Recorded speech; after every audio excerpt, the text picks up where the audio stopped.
Hi, my name is Terry Berry, and this is a meeting that we're having for the CRA North Palafox Complete Street. I have with me today Madison O'Toole. She's going to ask a few questions about the project, and I have my engineer of record, Randy from Columbia Engineer, and they're going to talk about the project, and it's very exciting, so I'm going to let them get to it. Thank you. Thank you, Terry. Thank you, Terry. Alrighty, so Randy, I think that the best place to start talking about this project would be kind of discussing what a complete street is, because it's kind of more of a loose concept. So what complete street aspects will we be implementing in this project? So primarily just adding pedestrian facilities along Palafox Street. Right now there really are no ways for pedestrians to get from point A to point B along Palafox, and so that's the big thing, is that we'll be adding pedestrian facilities starting at Pensacola Boulevard all the way 5 miles north to 9 Mile Road up there. So 5 miles of new sidewalks along the street to help pedestrians to get wherever they need to go. Alrighty, thank you. And what would the timeline on this project look like? You know, when could we expect construction to start? How long could we expect that to last? And, you know, a project completion time of roughly when? Yes, so the project is going to be phased, split into 6 different segments, and the reason we're doing that is because some of the segments will require having right-of-way and easement acquisition. Like, I know you can't see in the camera here, but there's some areas where we'll have to get onto some properties just to get some easements to tie in the sidewalks. And there's other areas where we don't need that at all. And in the areas where we don't need that at all, we can get those moved to construction fairly quickly. Within about a year, we'll get those out to construction. And in the areas where we do have to get easements and right-of-way, those will take a little bit longer because we have to negotiate with property owners, et cetera. So that slows down the process. So those will take a couple years to get through the design process.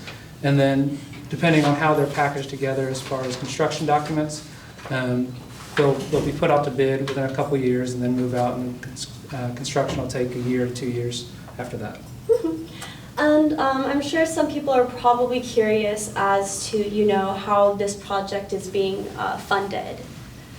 Sure. So from my understanding, it's being funded through the Restore grant, but that money needs to be applied for after we get the documents to a certain point, the design documents to a certain point. But so far, it's funded through the Restore grant. Yeah, and the funding variability also, it probably explains why the project is phased the way it is. And speaking of the phasing, which of the phases would we expect to see, you know, moving into construction first? Sure. So go to the website, which is the North Palafox website, and it actually provides the phasing right on there.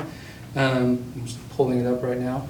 So it shows the 6 different segments on there, and the first or the second one that's on there, Oakfield to Fulton Avenue, is 0.4 miles. That'll be the first segment that goes out to the design, and then the second segment is Ensley to Charmin Street. Right now, we don't expect either of those 2 particular segments to involve acquisition of right-of-way or easements. At most, they might just be some driveway tie-ins, simple things like that. So they're not as complicated of segments, and so that's why those are going out first. Awesome. Well, thank you, Randy. And, you know, this is a public meeting, so did anybody else have any questions? I don't want to hog Randy. Yes? So I'm from the Center for Independent Living, and I'm Carolyn Growie, and so my piece that I came here tonight to talk about is about the accessibility of it and how we're making this more accessible for our whole community, and hearing a little bit about those pieces, as well as how the bus stops are going to be improved. Can you share that? Yes, absolutely. It'd be my pleasure. So all the sidewalks will be designed to ADA. That includes the sidewalks themselves. It includes the crossings across some of the intersections. So some of the intersections do not have to be improved at all, like here at Airport Boulevard does not have to be improved. But other segments where there is a signal, like at Burgess here, we will be adding a new crosswalk, and there will be new pedestrian signals on either side to help from an ADA perspective. In addition to that, we will be, what was the rest of your question?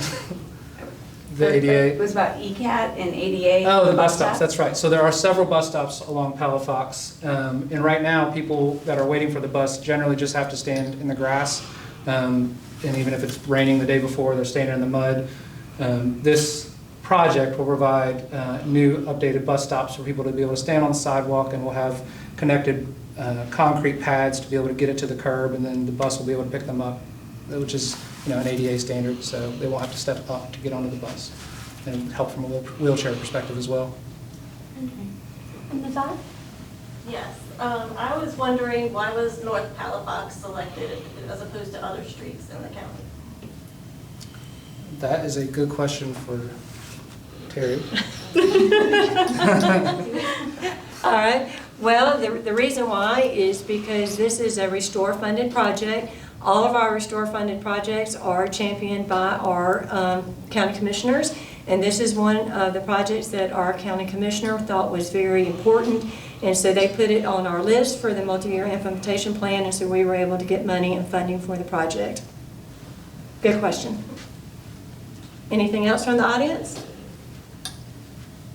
When do you expect all 6 segments to be completed? I don't think we heard yet. That's to be determined, but the design essentially is going to be wrapped up within a couple years, and so at that point, and then add in acquisition time to get them all to construction. So we'll be able to at least get started on construction within the next few years. And we had mentioned the construction funding. We do have construction funding available through our Restore Direct component, Pot 1.